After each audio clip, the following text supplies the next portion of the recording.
output.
ওকে, good evening everyone.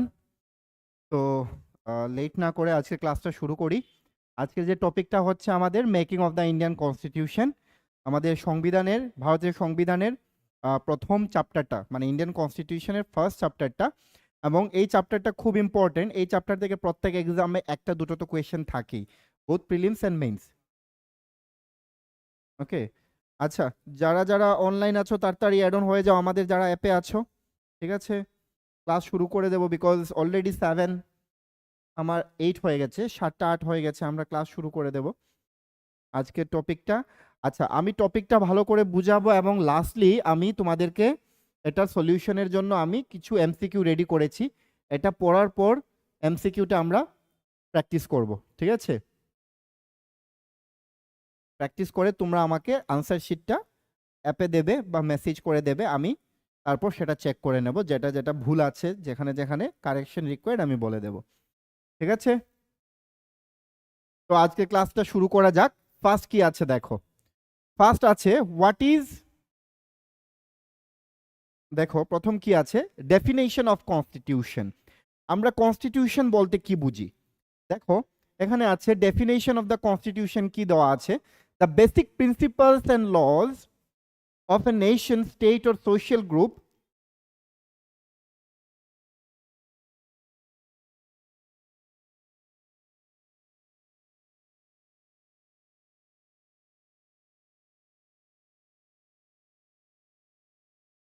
Online একবার সবাই যে আছো একবার মেসেজ করে দাও তো, তোমরা কি শুনতে পাচ্ছ? Everything is okay? এবার মেসেজ করো, ইজ এভরিথিং ওকে? সাউন্ড শোনা যাচ্ছে, ক্লিয়ারলি দেখা যাচ্ছে?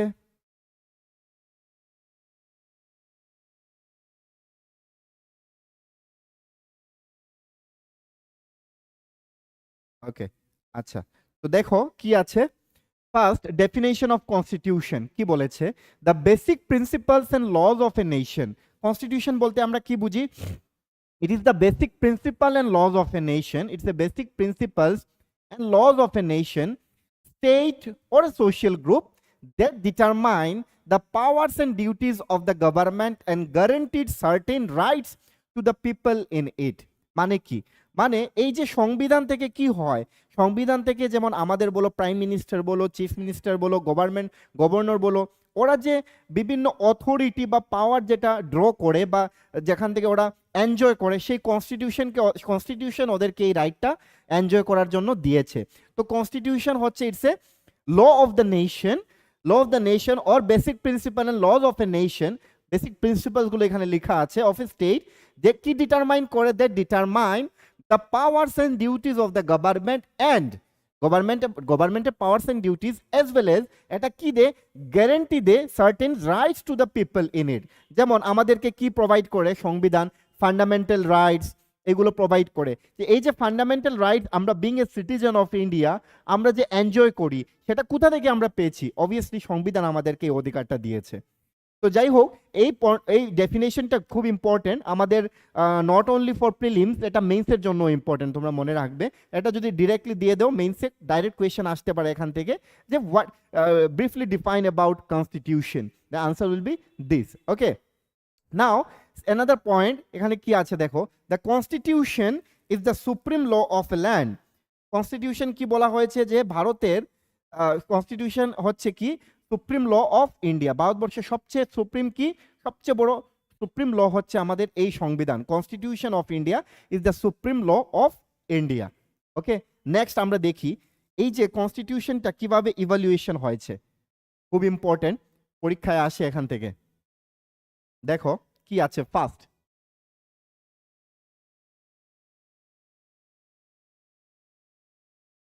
দেখো প্রথম ইন 1934 এ কি আছে দেখো, মানবেন্দ্র রায়, MN. Roy, he was a communist, ঠিক আছে। মানবেন্দ্র রায় প্রথম বলেছেন যে ভারতের জন্য একটা কনস্টিটিউয়েন্ট অ্যাসেম্বলি খুব বেশি দরকার, এবং এই কনস্টিটিউয়েন্ট অ্যাসেম্বলির কাজ কি থাকবে, এই কনস্টিটিউয়েন্ট অ্যাসেম্বলির কাজ থাকবে ভারত এর জন্য একটা সংবিধান বানানো। বিকজ আমরা যদি সংবিধান না বানাই, বিকজ আমরা যখন বিফোর 1947 আমরা যখন ইন্ডিপেন্ডেন্ট ছিলাম না, তখন কি হতো, আমরা ব্রিটিশের ল, ব্রিটিশের এভরিথিং আমরা ফলো করতাম।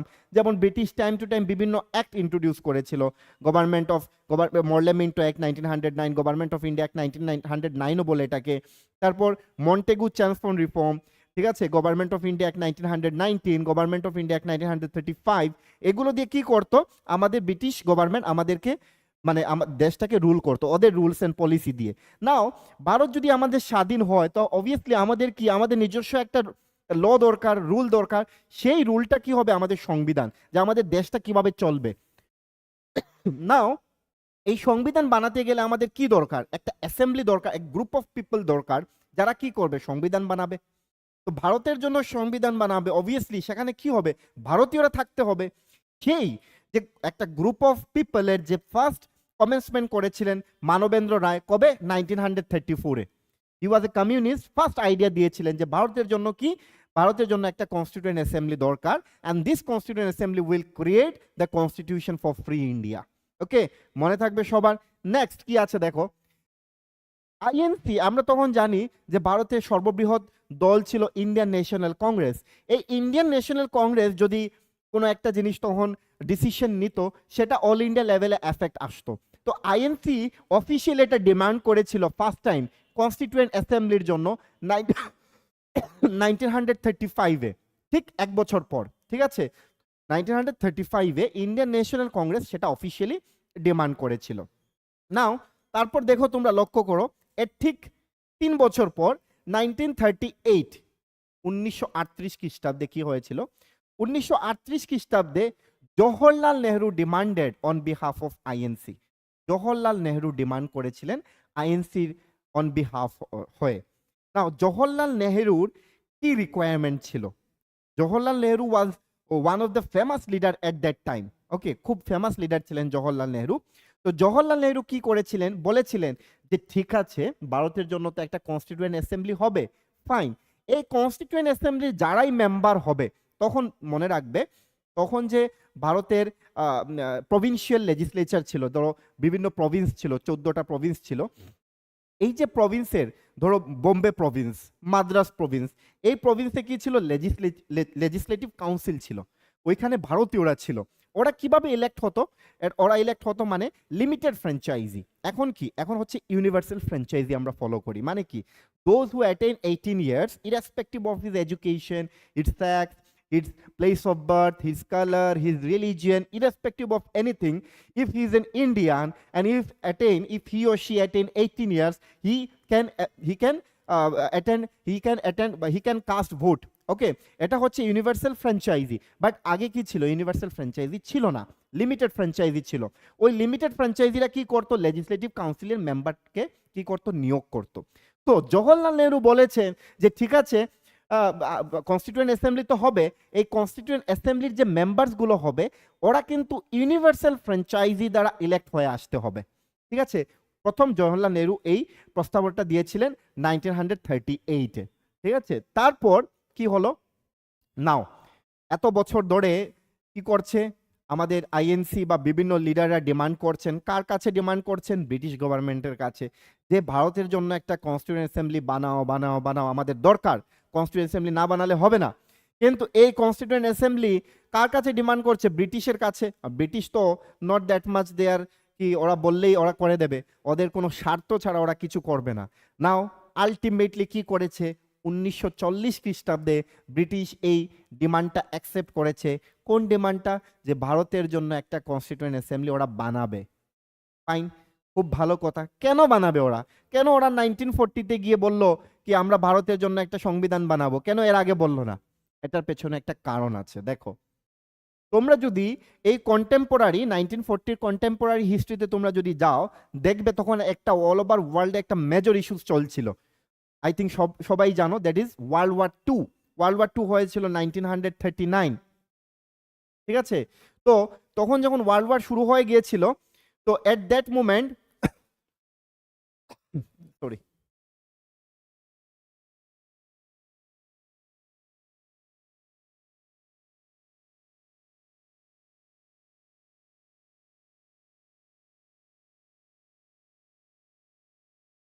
তো এই যে ওয়ার্ল্ড ওয়ার শুরু হয়েছিল 1939, এই ওয়ার্ল্ড ওয়ার শুরু হওয়ার সাথে সাথে এখানে ওয়ার্ল্ড ওয়ার টুতে কে কে ছিল, ব্রিটেন ছিল একটা পার্টি, ব্রিটেনের সাথে ছিল ইউএসএ, এবং এই ইন দ্যাট পিরিয়ড, ঠিক আছে, জাপান হঠাৎ করে খুব, জাপান এন্ড জার্মানি হঠাৎ করে খুব শক্তিশালী হয়ে গিয়েছিল ব্রিটিশের এগেইনস্টে।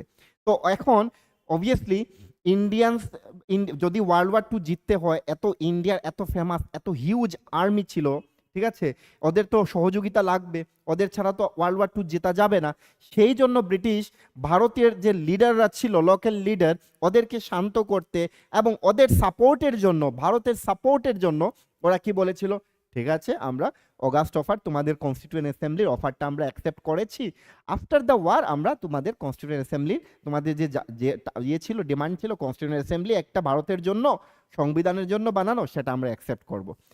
ঠিক আছে, অবভিয়াসলি ব্রিটিশ কোনো স্বার্থ ছাড়া কিছু করে না। তো আমরা একবার এই যে অগাস্ট অফারটা কি ছিল, এটা প্রেক্ষাপট কি ছিল একবার দেখে নেই। সরি,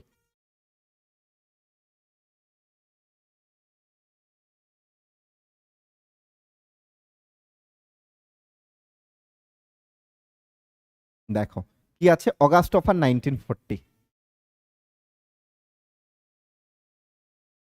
অগাস্ট অফার কি আছে দেখো, অন 3rd সেপ্টেম্বর 1939 তখন ভারতের ভাইসরয় কে ছিলেন, লর্ড লিনলিথ গো। লর্ড লিনলিথ গো ছিলেন ভারতের ভাইসরয়। আমরা জানি 1857 এর আগে ছিল গভর্নর জেনারেল। 1857 এর ওয়ারের পর যখন গভর্নমেন্ট অফ ইন্ডিয়া আসলো নতুন এক, তখন কি হয়ে গেল, গভর্নর জেনারেল থেকে হয়ে গেল ভাইসরয়। তো এই যে ভাইসরয় ছিলেন 1939 এর লর্ড লিনলিথ গো, উনি কি করলেন, that India will be fighting alongside Britain in world war two.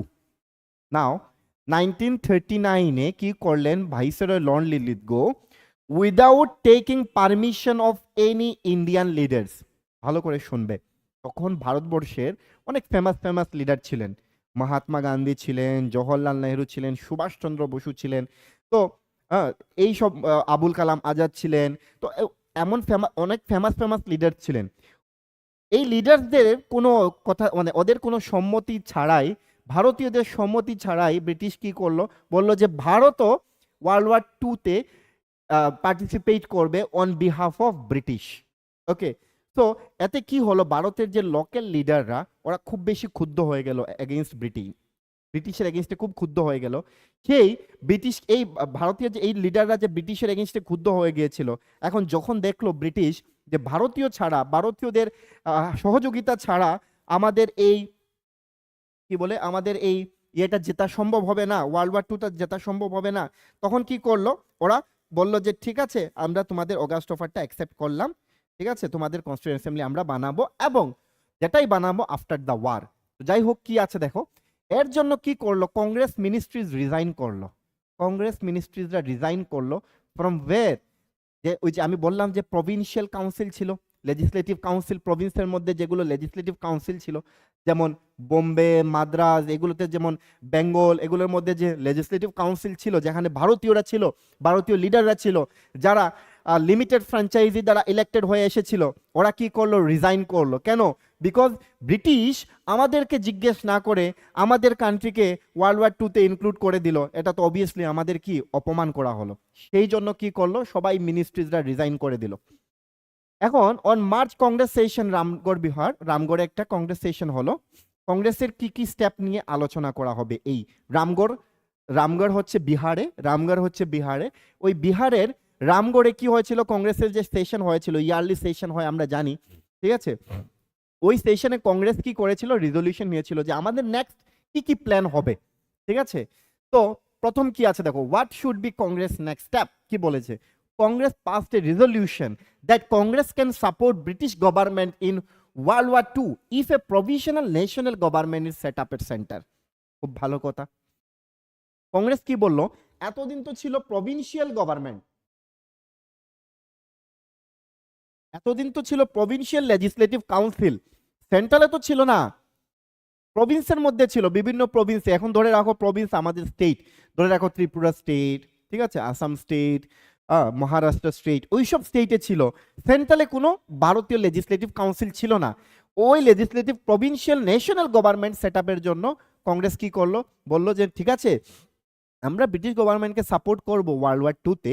ওরা যদি বলে যে সেন্টারে একটা প্রভিন্সিয়াল, ভারতীয়দেরকে নিয়ে একটা প্রভিন্সিয়াল কি করবে, ন্যাশনাল গভর্নমেন্ট বানাবে, ঠিক আছে, তাহলে আমরা সাপোর্ট করব। তারপর আর কি বললো, যে provincial government war set up only in, দেখো প্রভিশনাল গভর্নমেন্ট কোথায় ছিল, প্রভিন্সে ছিল, বাট সেন্টারে ছিল না, সেন্টারে ছিল না, মনে রাখবে, প্রভিন্সে ছিল, ঠিক আছে।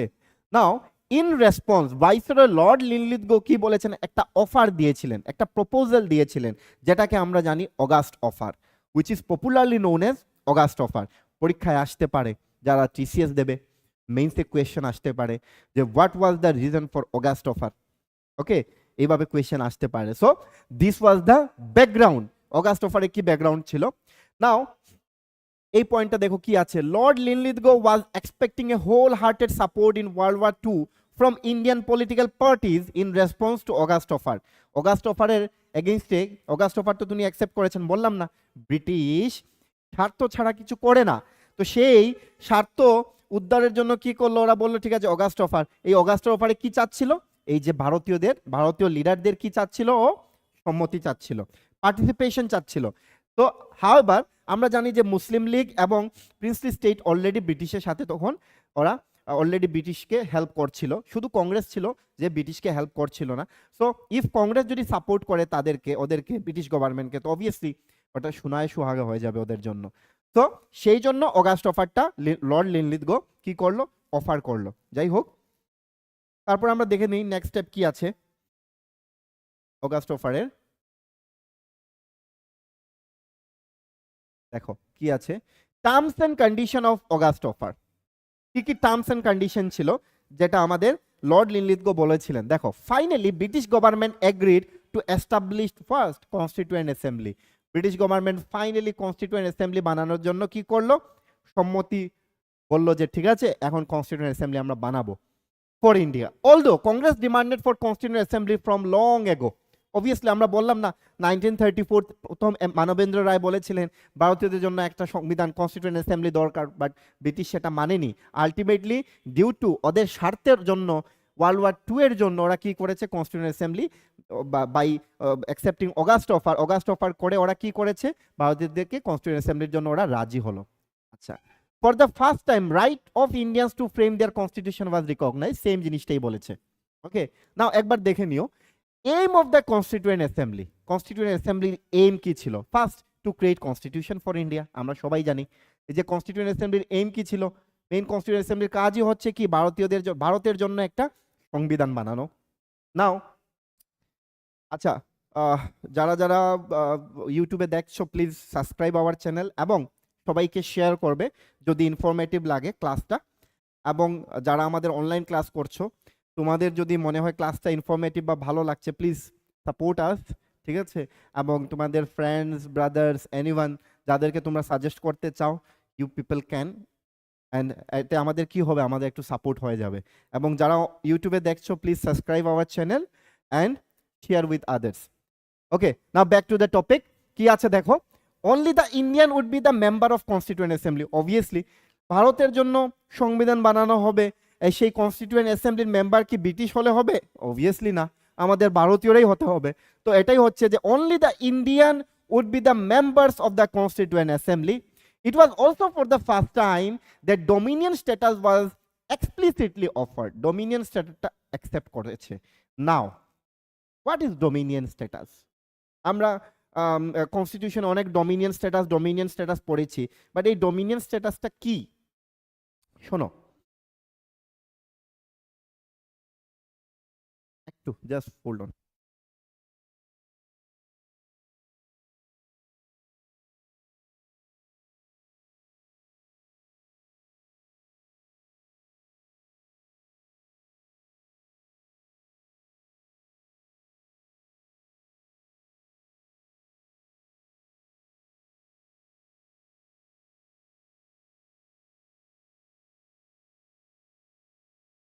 তো এই যে ডোমিনিয়ন স্ট্যাটাস কি ছিল, what is the difference between Dominion status and complete independence?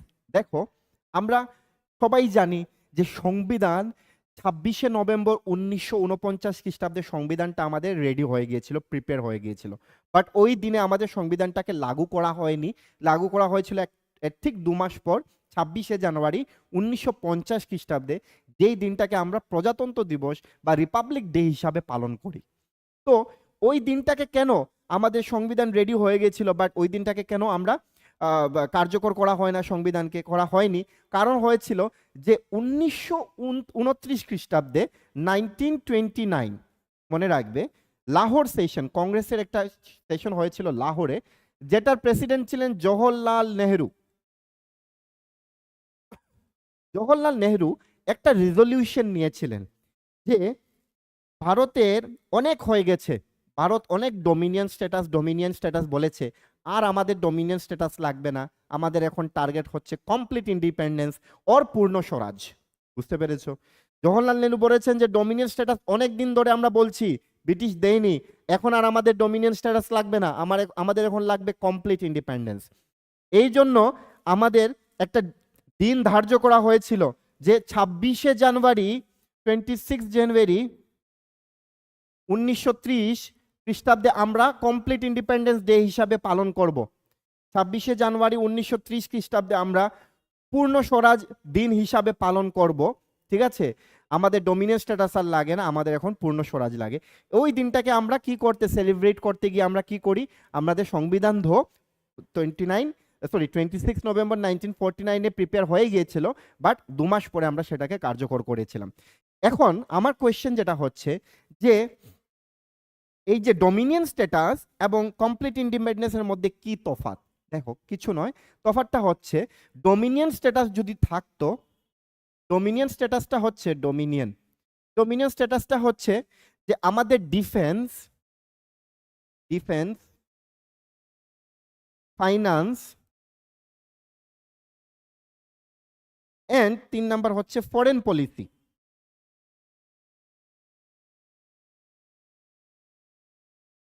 এই 3টা থাকবে ব্রিটিশের আন্ডারে, ব্রিটিশের কন্ট্রোলে। British will control this 3। কি কি?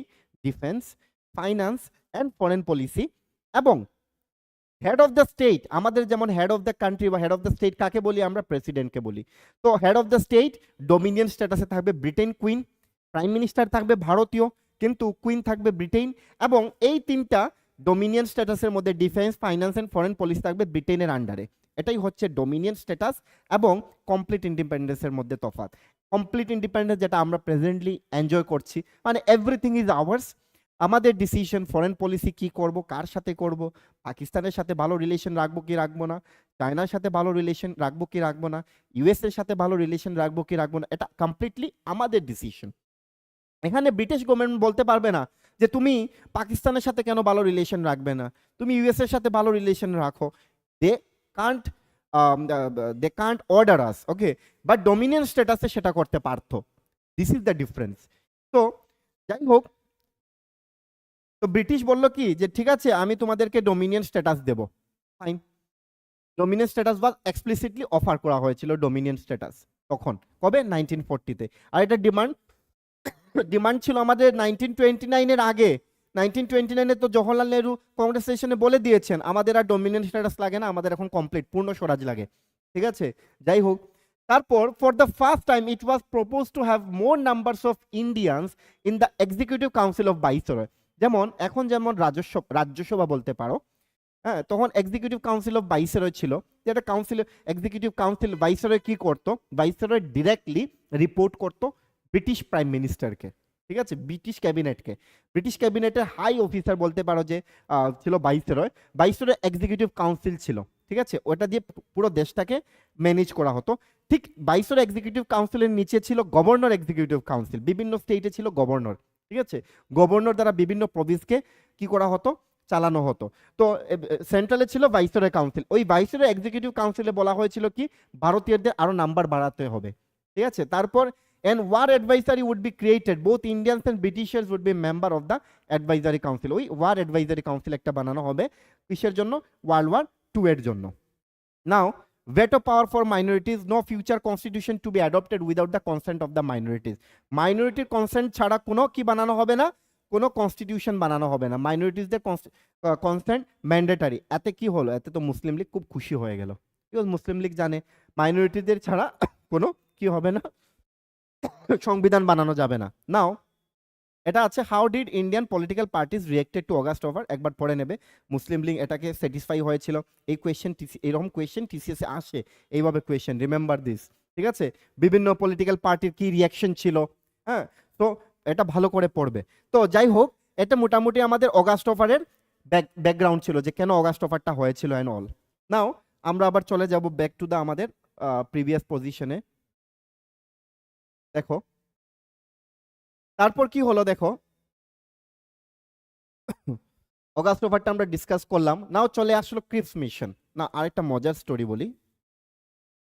এখন অগাস্ট অফার তো অ্যাকসেপ্ট করলো ব্রিটেন, ব্রিটেন অ্যাকসেপ্ট করার পরও ওরা কিন্তু কিছু করলো না। ওরা কি করলো আলটিমেটলি, যখন দেখলো যে 1941-এ খুব একটা সিচুয়েশন অল ওভার ওয়ার্ল্ডে খুব খারাপ একটা সিচুয়েশন ছিল। ইউএসএ ছিল ব্রিটেনের এলাই, রাশিয়া, ইউএসএ, ব্রিটেন ছিল, এর অপোজিটে ছিল জার্মানি, জাপান।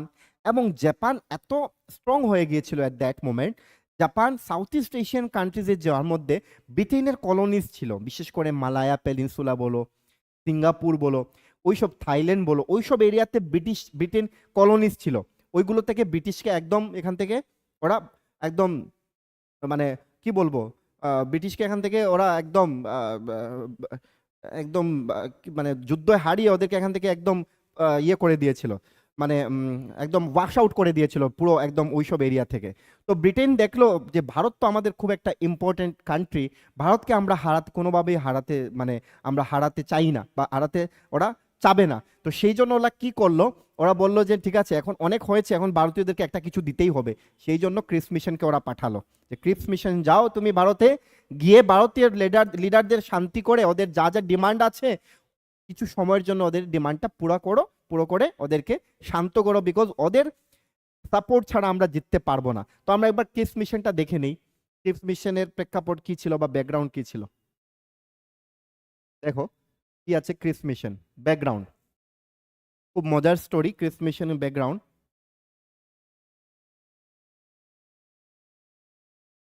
দেখো কি বলেছে background, in the beginning, online যারা আছো শুনতে পাচ্ছ ক্লিয়ারলি, রেসপন্স করো একবার। সুমিত,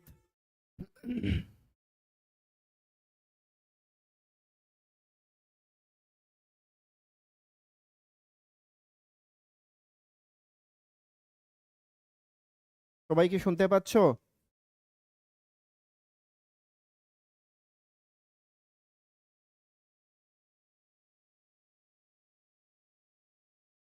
ওকে,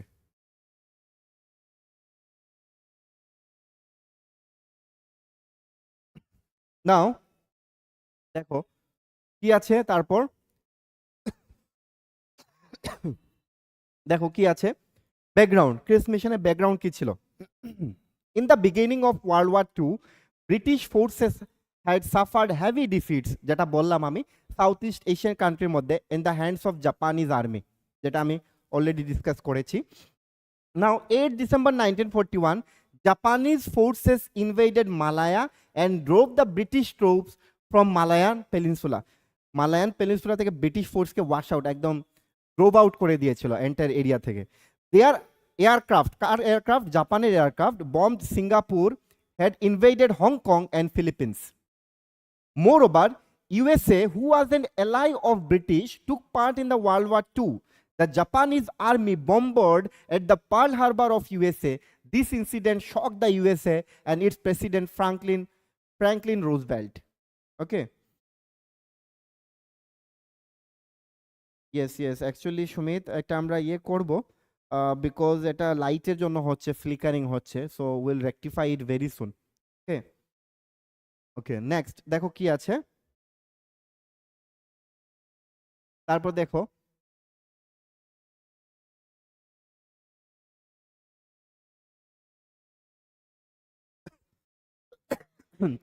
কি আছে। British government did not want to lose India, যেটা আমি বললাম, so they felt the necessary of revising and softening their attitude towards demand of Indians.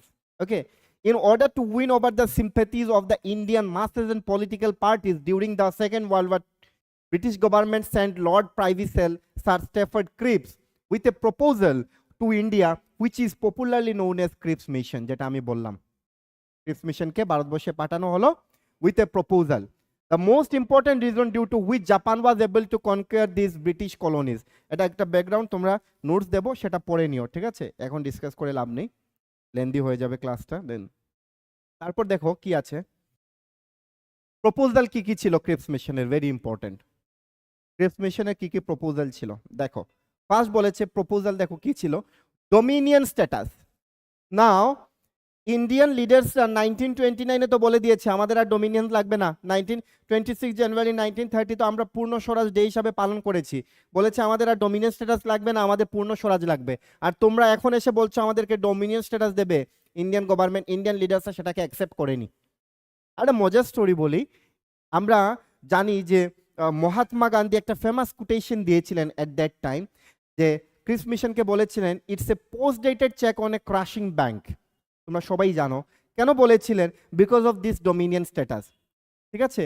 A post dated cheque means what, যে চেকের কোনো ভ্যালু নেই, অনেক আগে পোস্ট ডেটেড চেক মানে অনেক আগের চেক, যেটা ডেট চলে গেছে। তো ডোমিনিয়ন স্ট্যাটাস তো আমাদের অনেক আগের ডিমান্ড ছিল, এখন এসে তোমরা দিচ্ছ, সেটা তো আমরা অ্যাকসেপ্ট করবো না। And a crashing bank means what, a bank which is going to crash, who is going to demolish very soon. তো British empire is going to demolish very soon, Bharat থেকে ইরাডিকেট হয়ে যাবে, সেই জন্য গান্ধীজি ফেমাস কোটেশন দিয়েছিলেন it's a post dated cheque on a crashing bank. কোনটাকে বলেছিলেন? এই ক্রিপস মিশনকে বলেছিলেন, ক্রিপস প্রপোজালটাকে বলেছিলেন। যাই হোক, ডোমিনিয়ন স্ট্যাটাস ভারতীয়রা অ্যাকসেপ্ট করলো না। তারপর আসলো কি, constituent assembly, member of the constituent assembly elected by the provincial assembly and some member nominated by the princes. এটা আমরা জানি এভাবেই হয়েছিল, প্রভিন্স থেকে কিছু ইলেক্ট হয়ে এসেছিল এবং কিছু কি হয়েছিল, আমাদের নমিনেট, প্রিন্সরা নমিনেট করেছিল। রাইট টু সিসিড, এটা খুব ইম্পর্টেন্ট একটা জিনিস।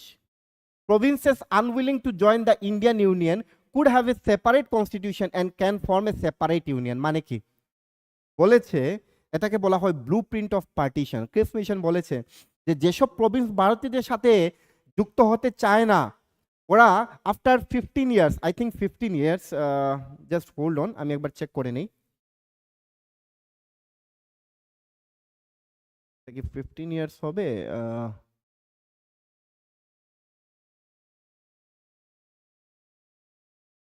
আচ্ছা আমি একবার করে দেখে বলে নেব, ইদার 10 ইয়ার্স অর 15 ইয়ার্স, দুটোর মধ্যে একটা হবে। আমার এক্সাক্ট ডেটটা মনে, ডিউরেশনটা মনে হচ্ছে না।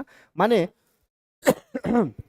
মানে যারা ধরো প্রভিন্স, হ্যাঁ তখন তো প্রভিন্স ছিল ধরো মাদ্রাস প্রভিন্স, ঠিক আছে, বা ধরো নর্থ ওয়েস্ট ফ্রন্টিয়ার প্রভিন্স, হ্যাঁ যেটা বলে আমরা আফগানিস্তান ওই এরিয়াটা এনে নর্থ ওয়েস্ট ফ্রন্টিয়ার প্রভিন্স। এখন নর্থ ওয়েস্ট ফ্রন্টিয়ার প্রভিন্স প্রথম তো কনস্টিটিউয়েন্ট অ্যাসেম্বলির মধ্যে থাকবে 10 ইয়ার্স অর 15 ইয়ার্স, ওই ডিউরেশনটা আমার এক্সাক্ট খেয়াল নেই, ইদার 10 অর 15। তো 10 ইয়ার্স অর 15 ইয়ার্স পরে কি হবে, যদি ওই পার্টিকুলার প্রভিন্স বলে যে না আমরা ভারতের সাথে থাকবো না, আমরা আলাদা দেশ একটা বানাবো, তো ওরা বানাতে পারবে, ঠিক আছে? সেইটা ছিল right to secede or province unwilling to join the Indian union could have a separate constitution and can form a separate union. এটাই ছিল কি blue print of partition, obviously Congress এটাকে অ্যাকসেপ্ট করেনি, ঠিক আছে। রেসপন্স ফ্রম ইন্ডিয়ান লিডার্সরা কিভাবে response করেছিল, Congress did not like the Cripps mission, যেটাই বললাম। In response to the Cripps mission Gandhiji said it was a post dated cheque, যেটা আমি বললাম, on a crashing bank, okay, যেটা আমি বললাম। তারপর Muslim League was not happy either because it does not talk about creating Pakistan. Now তোমাদের মনে হতে পারে যে ব্লু প্রিন্ট অফ পার্টিশন তো বললো আলাদা আলাদা প্রভিন্স বানিয়ে নেবে, ঠিক আছে, তাহলে তো পাকিস্তানে খুশি হওয়ার কথা ছিল, যে পাকিস্তান তো হয়ে যাবে 10 বছর পর বা 15 বছর পর। কিন্তু কারণ হচ্ছে এই যে ক্রিপস মিশনে বলা হয়েছে only the existing provinces, at that time তো পাকিস্তান ছিলই না, তাহলে পাকিস্তান কিভাবে ক্রিয়েট হবে, only the existing province has the right to secede after 10 years, okay, 10 or 15 years। তো যাই হোক, right to only for existing provinces, Pakistan was not created then, আমি মেনশন করে দিয়েছি right to secede. Indians did not like this mission and it was completely failed and returned to Britain on 12th April 1942, ঠিক আছে। Chris মিশনও হয়ে গেল fail, আমাদের সংবিধান এখনো বানানো হলো না। সংবিধান কখন বনবে আমরা দেখিনি, কখন সংবিধান আলটিমেটলি ক্রিয়েট হলো, সেটা হলো আমাদের ক্যাবিনেট মিশন 1946 দ্বারা আমাদের সংবিধানটা আলটিমেটলি ক্রিয়েট করা হলো। দেখো কিভাবে ক্রিয়েট করা হলো। Now July 1945 government change in ব্রিটেনে গভর্নমেন্ট চেঞ্জ হয়ে গেল। Clement Attlee from Labour party came into power, ঠিক আছে, লেবার পার্টির ছিলেন ক্লিমেন্ট অ্যাটলি, উনি পাওয়ারে আসলেন, এসে কি করলেন, he was very soft to India, উনি বললেন যে অনেক হয়েছে আর না, আমার ভারতকে এখন ছেড়ে দেবো, ভারতকে স্বাধীনতা দিয়ে দেবো, আমরা ভারত থেকে চলে আসবো, ঠিক আছে। তো Clement Atlee was very positive, উনি কি করলেন, তার সাথে সাথে কি হলো, ওয়ার্ল্ড ওয়ারও শেষ হয়ে গেল 2 সেপ্টেম্বর 1945-এ। তো Clement Attlee wanted to transfer the power to India as soon as possible. On March 1946, Clement Attlee sent a group of 3 persons to India. They were কে ছিল আমরা জানি, ক্যাবিনেট মিশনের যারা মেম্বার ছিল 3জন মেম্বার ছিল, Sir Patrick Lawrence, A V Alexander এবং স্টেফার্ড ক্রিপস, এই 3জন মেম্বার ছিল। এই 3জন মেম্বার ছিল ক্যাবিনেট মিশনের, ওদের ক্যাবিনেট ব্রিটেন ক্যাবিনেটের মেম্বার ছিল, সেই জন্য এটাকে বলা হয় ক্যাবিনেট মিশন। তো এই ওরা 3জন মেম্বার কি হলো, ভারতবর্ষে আসলো with a proposal, যেটাকে বলা হয় cabinet mission. all 3 of them were cabinet minister in Britain parliament। একটা মজার স্টোরি বলি, তখন মহাত্মা গান্ধী এবং প্যাট্রিক লরেন্স একটা ফটো উঠিয়েছিলেন, ঠিক আছে, during the cabinet mission plan যখন এসেছিল, সেই ফটোটা আজ অবধি আমরা যে ইন্ডিয়ান কারেন্সির মধ্যে গান্ধীজির যে ফটোটা দেখি, ওই ফটোটাই ছিল তখন, মানে এটাকে ক্লিক করা হয়েছিল during cabinet mission 1946। Patrick Lawrence এবং গান্ধীজি ছিলেন, এখান থেকে গান্ধীজির মাথাটা কেটে এনে আমাদের কি হয়েছিল, আমাদের কারেন্সিতে যে আমরা ইউজ করি গান্ধীজির ফটো, ওইটা তখন ক্লিক করা হয়েছিল। যাই হোক, তো অবজেক্টিভ কি ছিল দেখো, এই কনস্টিটিউয়েন্ট অ্যাসেম্বলি অবজেক্টিভ কি ছিল, এখানে একবার লক্ষ্য করো তোমরা কি আছে, to establish a constituent assembly, obviously to establish a interim government. Interim government means what, election হওয়ার আগে একটা ইন্টারিম গভর্নমেন্ট হতে হবে। And undivided India, no separate electorates, মানে কি কোনো কমিউনাল রিপ্রেজেন্টেশন হবে না, যে হিন্দুদের শুধু হিন্দুরাই ইয়ে করবে, মুসলিমদের শুধু মুসলিম লোকরা মুসলিমকেই শুধু চুজ করবে, এমন হবে না। Cabinet mission trying to convince the leaders of both Congress and Muslim League. Cabinet mission কি করলো, কংগ্রেস এবং মুসলিম লীগকে টাইম দিল 3 উইকসের প্রপোজালটা অ্যাকসেপ্ট করার জন্য, বাট ডেডলক হলো এটা, but it could not happen. Finally cabinet mission gave it's proposal on 6 May. Cabinet mission দেখলো এটা কখনোই হবে না, ওদেরকেই দিতে হবে, ওদেরকেই সলিউশন দিতে হবে, এবং আলটিমেটলি ওরা সলিউশন দিল। কি দিল দেখো, 3 রিকমেন্ডেশন গিভেন। কি কি রিকমেন্ডেশন দিল ক্যাবিনেট মিশন, একবার চেক করে নাও। 3 রিকমেন্ডেশন,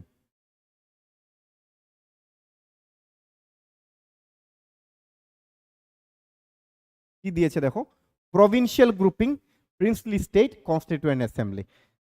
এই যে প্রভিন্সিয়াল গ্রুপিং এর মধ্যে করেছে section A, section B, section C, 3 categories of state, ঠিক আছে, 3 ক্যাটাগরিজ অফ স্টেট করেছে, যেমন Hindu majority areas, Madras, united province, এগুলো একবার দেখে নিও তোমরা, জাস্ট ইটস এ এগুলো নোটসের মধ্যে পেয়ে যাবে, একবার পড়ে নিলেই বুঝে নেবে, ঠিক আছে।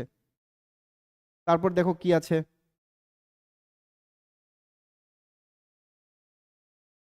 আচ্ছা, তারপর আমরা আবার উপরে চলে যাই ফার্স্ট। তো আলটিমেটলি কি হলো, ক্যাবিনেট মিশন আমাদের ফাইনালি রেডি হয়ে গেল। ক্যাবিনেট মিশনের দ্বারা আমাদের কনস্টিটিউয়েন্ট অ্যাসেম্বলি রেডি হয়ে গেল, এবং এই কনস্টিটিউয়েন্ট অ্যাসেম্বলির তো এখন মেম্বার নিয়োগ করতে হবে। এই মেম্বাররা কোথা থেকে আসবে? মেম্বারদের জন্য নিয়োগের জন্য হলো ইলেকশন থ্রু আউট ইন্ডিয়া। ঠিক আছে, নাও টোটাল একটা রাফ একটা আইডিয়া ধার্য করা হয়েছিল যে টোটাল ক্যাবিনেট মিশনের মেম্বার হবে 389 মেম্বার হবে। পার মেম্বার মানে পার 10 লাখ পপুলেশনের জন্য, 10 লক্ষ পপুলেশনের জন্য হবে একজন মেম্বার। ওকে, তো 389 মেম্বার্স উই ক্যান সে রাফলি, তখন পপুলেশন ছিল 38.9 করোড় রাফলি, একটা জিনিস বলছি আমি, ঠিক আছে, রাফলি ছিল 38.9 করোড় পপুলেশন। তো যাই হোক, এখন এই তো মেম্বারগুলো তো আসতে হবে টোটাল 389। তো কি করলো, 389 এর মধ্যে ব্রিটিশ ইন্ডিয়া থেকে ছিল 296 এবং প্রিন্সলি স্টেটস থেকে ছিল 93, মানে যারা রাজা মনোনীত করবে। ঠিক আছে, রাজা মনোনীত করবেন 93 জন, যেখানে কোনো ইলেকশন হবে না। যেমন ত্রিপুরা থেকে আমরা জানি জি গুহ নামে একজন ক্যাবিনেট মিশনে গিয়েছিলেন। তো এখানে ত্রিপুরার রাজা কি করেছিলেন, উনাকে মনোনীত করেছিলেন, কোনো ইলেকশন হয়নি। ঠিক আছে, সেম ব্রিটিশ ইন্ডিয়া যেগুলো ছিল, ব্রিটিশ ইন্ডিয়ার আন্ডারে যেগুলো ছিল, যেমন আসাম বলো, ঠিক আছে, মাদ্রাজ বলো, বেঙ্গল বলো, ওইসব এরিয়াতে যে কোনো প্রভিন্সিয়াল লেজিসলেটিভ কাউন্সিল ছিল, ওই জায়গাতে ইলেকশন হলো। ঠিক আছে, ইলেকশন হয়ে টোটাল 296 মেম্বার এবং 93 মেম্বার, টোটাল 389 মেম্বার কি হলো, তোমার কনস্টিটিউয়েন্ট অ্যাসেম্বলিতে একটা রাফ আইডিয়া ধার্য করা হলো। যাই হোক, এর মধ্যে সবাই কি করেনি, পার্টিসিপেট করেনি। আলটিমেটলি আমার কি হলো, কতজন, দেখো এখানে election to the constituent assembly হলো। ঠিক আছে, 296 সিটের মধ্যে ব্রিটিশ ইন্ডিয়া প্রভিন্সের মধ্যে আইএনসি, ইন্ডিয়ান ন্যাশনাল কংগ্রেস 208টা পোস্টে ওরা করলো, জয়লাভ করলো, এবং Muslim League 73 seat, small group 96 allotted to the Prince State not filled because they stay away। Prince state কি করেছে, ওরা কনস্টিটিউয়েন্ট অ্যাসেম্বলিতে ছিল না। তো যাই হোক, তো এই যে কনস্টিটিউয়েন্ট অ্যাসেম্বলি ফার্স্ট মিটিং হলো, ইলেকশন হলো জুলাই অগাস্টে। ঠিক আছে, ইলেকশন হবার পর নভেম্বরে কনস্টিটিউয়েন্ট অ্যাসেম্বলি মেম্বাররা সিলেক্ট হয়ে গেল। তারপর ফার্স্ট মিটিং হলো 9 ডিসেম্বর। ঠিক আছে, সব নোটসের মধ্যে আছে, তোমরা পড়লে বুঝে যাবে। তো দেখে নেই আমরা।